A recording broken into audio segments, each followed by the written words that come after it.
అందరికీ నమస్కారం. ఈరోజు ఈ వీడియోలో తమిళనాడులోని చిదంబర నటరాజస్వామి ఆలయంలో దాగి ఉన్న ఆకాశతత్వ రహస్యం అంటే చిదంబర రహస్యం గురించి పూర్తి వివరంగా తెలుసుకోబోతున్నాము. ఈ వీడియోలో మీరు ఏం తెలుసుకోబోతున్నారంటే చిదంబర నటరాజ ఆలయ చరిత్ర, ఋషుల గర్వము, చిదంబర రహస్యం యొక్క అర్థము, చిదంబర రహస్యం యొక్క ఆధ్యాత్మిక తత్వాన్ని గురించి వివరించబోతున్నాను.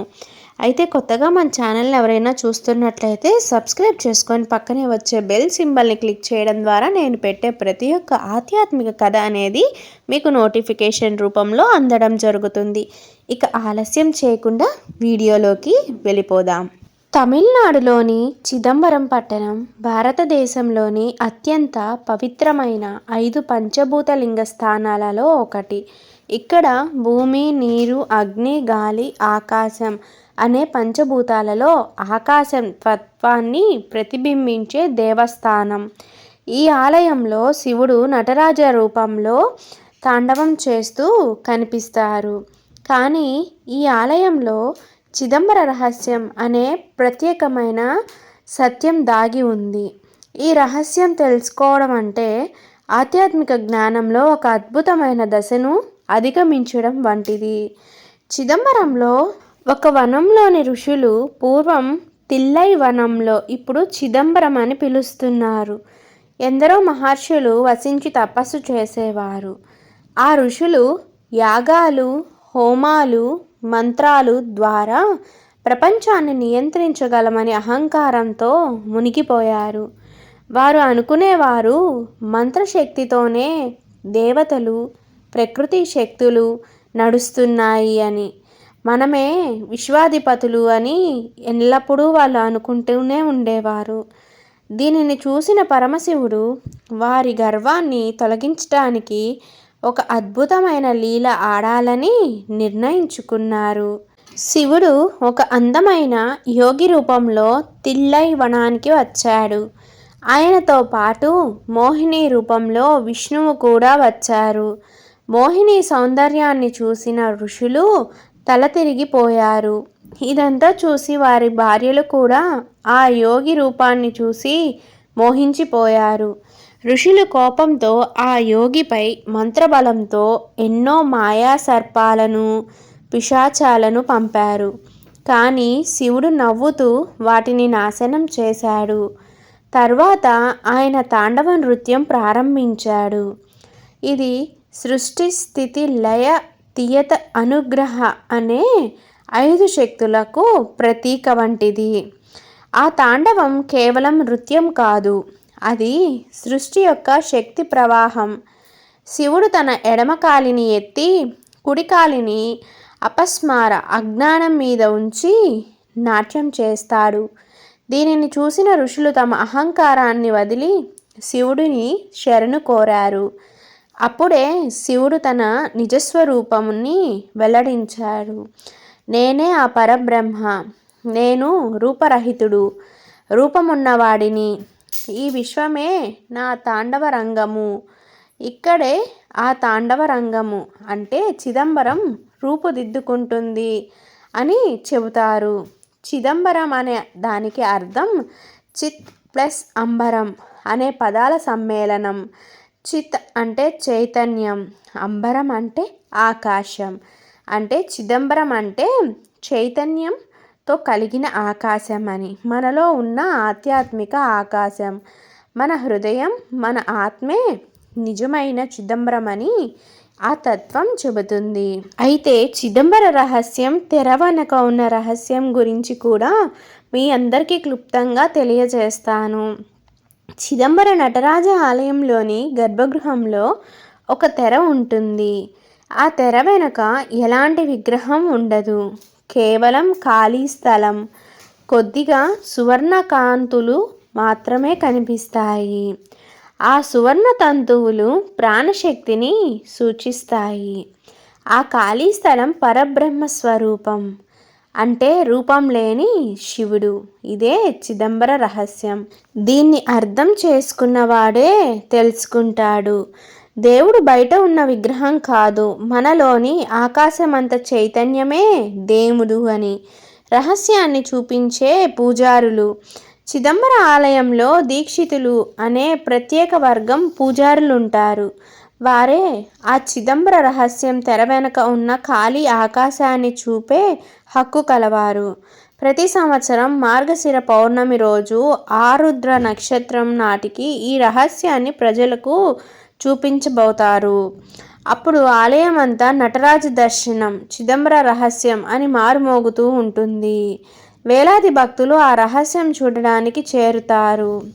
అయితే ఇందులో తత్వార్థం ఏంటంటే, చిదంబర రహస్యం మనకు నేర్పేది దేవుడు రూపం కాదు, చైతన్యం. ఆకాశంలా ఆయనను కంటితో చూడలేం, కానీ ఆయన ఎక్కడైనా ఉంటాడు అని. మనలోని ఆత్మ, మన హృదయం, ఇదే నిజమైన ఆలయం. చిదంబర రహస్యం తెలుసుకున్నవాడు మోక్ష మార్గాన్ని చేరుతాడు అని పురాణాలు చెబుతున్నాయి. ఇప్పటి శాస్త్రవేత్తలు కూడా చెబుతున్నారు, విశ్వం మొత్తం ఒక ఎనర్జీ ఫీల్డ్. దానిని మన చైతన్యంతో అనుభవించగలం. చిదంబర రహస్యం కూడా అదే చెబుతుంది. మన మనస్సు, మన ఆత్మ, మన భావాలు ఇవన్నీ ఆ పరమశక్తిలో భాగమని. అయితే శాస్త్రీయ మరియు తత్వ వివరణ క్లుప్తంగా తెలుసుకుందాం. ఈ రహస్యం యోగతత్వంలో ఆజ్ఞాచక్రం సహస్ర చక్రంకు సమానం. చిదంబర ఆకాశం అంటే మన అంతరంగ జ్ఞానస్థలం. ఇది బ్రహ్మానందం లేదా శివానందం అని కూడా పిలుస్తారు. చిదంబర రహస్యాన్ని తెలుసుకున్నవారు ఆత్మజ్ఞానంలో లీనమవుతారు. దాని అర్థం చేసుకోవడం అంటే తమలోని శివుడిని తెలుసుకోవడం వంటిదే. ఆలయ గోపురాలు, ద్వారాలు 5 భూతాలను సూచిస్తాయి. తూర్పు గోపురం ఆకాశం, దక్షిణ గోపురం అగ్ని, పశ్చిమ గోపురం నీరు, ఉత్తర గోపురం వాయువు, మధ్యలో భూమి. ప్రతి ఉత్సవం శివుని తాండవానికి అంకితం. ఆనంద తాండవం అంటే జగత్తు సృష్టి, స్థితి, లయం అని అర్థం. మన జీవితంలో కూడా చిదంబర రహస్యం దాగి ఉంది. మనం ఎంత ఆధ్యాత్మికంగా ఎదిగినా ఆత్మజ్ఞానం పొందినప్పుడే చిదంబర రహస్యం మనలో తెరుచుకుంటుంది. ఆత్మలో ఆకాశం ఉంది, ఆకాశంలో శివుడు ఉన్నాడు. శివుడు అంటే మనం అనే సత్యం తెలిసినప్పుడు మనలో భయం, అహంకారం, బంధాలు అన్నీ తొలగిపోతాయి. నీ చిదంబర రహస్యం మా హృదయంలో వెలిగించు స్వామి. ఆ అజ్ఞాన జ్యోతితో మాకెల్ల చీకట్లు తొలగించు. నీవు శూన్యమై సత్యమై ఆనందమై ఉన్నావు అని మనం భక్తిభావంతో ప్రార్థిద్దాం. అయితే ఈ ఆలయంలో దాగి ఉన్న చిదంబర రహస్యం గురించి ఒక అద్భుతమైన నిజ సంఘటన అనేది ప్రాచుర్యంలో ఉంది. ఆ కథను మీకు వివరిస్తాను. శతాబ్దాల క్రితం చిదంబరంలో పతంజలి మహర్షి మరియు వ్యాఘ్రపాద మహర్షి అనే 2 మహానుభావులు తపస్సు చేస్తున్నారు. వారి కోరిక శివుడి ఆనంద తాండవం ప్రత్యక్షంగా చూడడం. ఓ మహాదేవ, నీ అసలు రూపం, నీ విశ్వరహస్యం మాకు చూపించు అని వారు ప్రార్థించారు. శివుడు వారి భక్తి చూసి సాక్షాత్కరించాడు. ఒక పావనమైన పౌర్ణమి రోజు శివుడు నాటరాజ రూపంలో ప్రత్యక్షమై చిదంబర ఆకాశంలో తాండవం చేశారు. కాలక్రమంలో అక్కడ ఒక అద్భుతమైన ఆలయం అనేది నిర్మింపబడింది. నటరాజస్వామి విగ్రహం ముందు ఒక తెరతో కప్పిన భాగం ఉంది. అది సాధారణంగా ఎవరు చూడలేరు. ఒకసారి ఒక చిన్న భక్తుడు చిదంబరానికి వచ్చినప్పుడు పూజారిని అడిగాడు, స్వామి, ఈ తెర వెనక ఏముంది అని. పూజారి చిరునవ్వు నవ్వి ఈ విధంగా చెప్పాడు, ఇదే చిదంబర రహస్యం బిడ్డ అని. కానీ బాలుడు అర్థం చేసుకోలేకపోయాడు. తర్వాత పూజారి నెమ్మదిగా తెర కొద్దిగా పైకి లేపాడు. తెర వెనక ఏ విగ్రహము లేదు, ఏ రూపము లేదు. కేవలం బంగారు తాడు మరియు తామర ఆకులు లాంటి వెండి చిహ్నాలు మాత్రమే ఉన్నాయి. బాలుడు ఆశ్చర్యపోయాడు. ఇక్కడ శివుడు ఎక్కడ ఉన్నాడు అన్నాడు. పూజారి అన్నాడు, అదే చిదంబర రహస్యం. శివుడు రూపంలో కాదు, శూన్యంలో ఉన్నాడు అని. శూన్యం అంటే ఖాళీ కాదు, అది పూర్ణం. చిదంబర రహస్యం చెబుతుంది, దేవుడు కేవలం విగ్రహంలోనే లేడు, ఆయన సర్వత్రా ఉన్నాడు, మనలో కూడా ఉన్నాడు. మనం మన హృదయాన్ని పరిశుభ్రంగా ఉంచితే అక్కడే చిదంబరం కనిపిస్తుంది. ఇది ఆత్మజ్ఞానం యొక్క మర్మం. అయితే ఇప్పుడు మరో నిజమైన సంఘటన గురించి వివరిస్తాను. ఒకప్పుడు చిదంబర ప్రాంతాన్ని పాలించిన రాజు ఈ రహస్యాన్ని నమ్మలేదు. ఏం రహస్యం ఇది, దేవుడు ఉంటే కనిపించాలి అని చెప్పేవాడు. ఒక పుణ్యదినం రోజు ఆ రాజు పూజారి వెంట వెళ్ళి తెర వెనుక చూశాడు. కానీ అతనికి ఏమీ కనిపించలేదు. కేవలం బంగారు తాడులు మాత్రమే. ఆయన హేళనగా నవ్వాడు. అయితే ఆ రాత్రి ఆయనకు ఒక దివ్య స్వప్నం వచ్చింది. నటరాజస్వామి స్వయంగా ప్రత్యక్షమై అన్నాడు, నేను రూపములో కాదు రాజా, రూపానికి ఆత్మగా ఉన్నాను. నన్ను కళ్ళతో కాదు హృదయంతో చూడాలి అని. రాజు నిద్ర లేచినప్పుడు హృదయం ఆనందంతో నిండిపోయింది. తరువాత ఆయన చిదంబర రహస్యాన్ని తెలిసి భక్తిగా ఆలయాన్ని అభివృద్ధి చేశాడు. ఇప్పటికీ కూడా చాలామంది భక్తులు ఈ ఆలయానికి వస్తారు. తెర వెనక చూస్తే కేవలం బంగారు తీగలే కనపడతాయి. కానీ మనసులో ఒక అద్భుతమైన శాంతి అనేది ఏర్పడుతుంది. అది చిదంబర రహస్యం మనలో మేల్కొన్న సంకేతం. మనలోని ఆకాశం తెరుచుకున్నప్పుడు మనకు శివుడే మనలో కనిపిస్తాడు అని.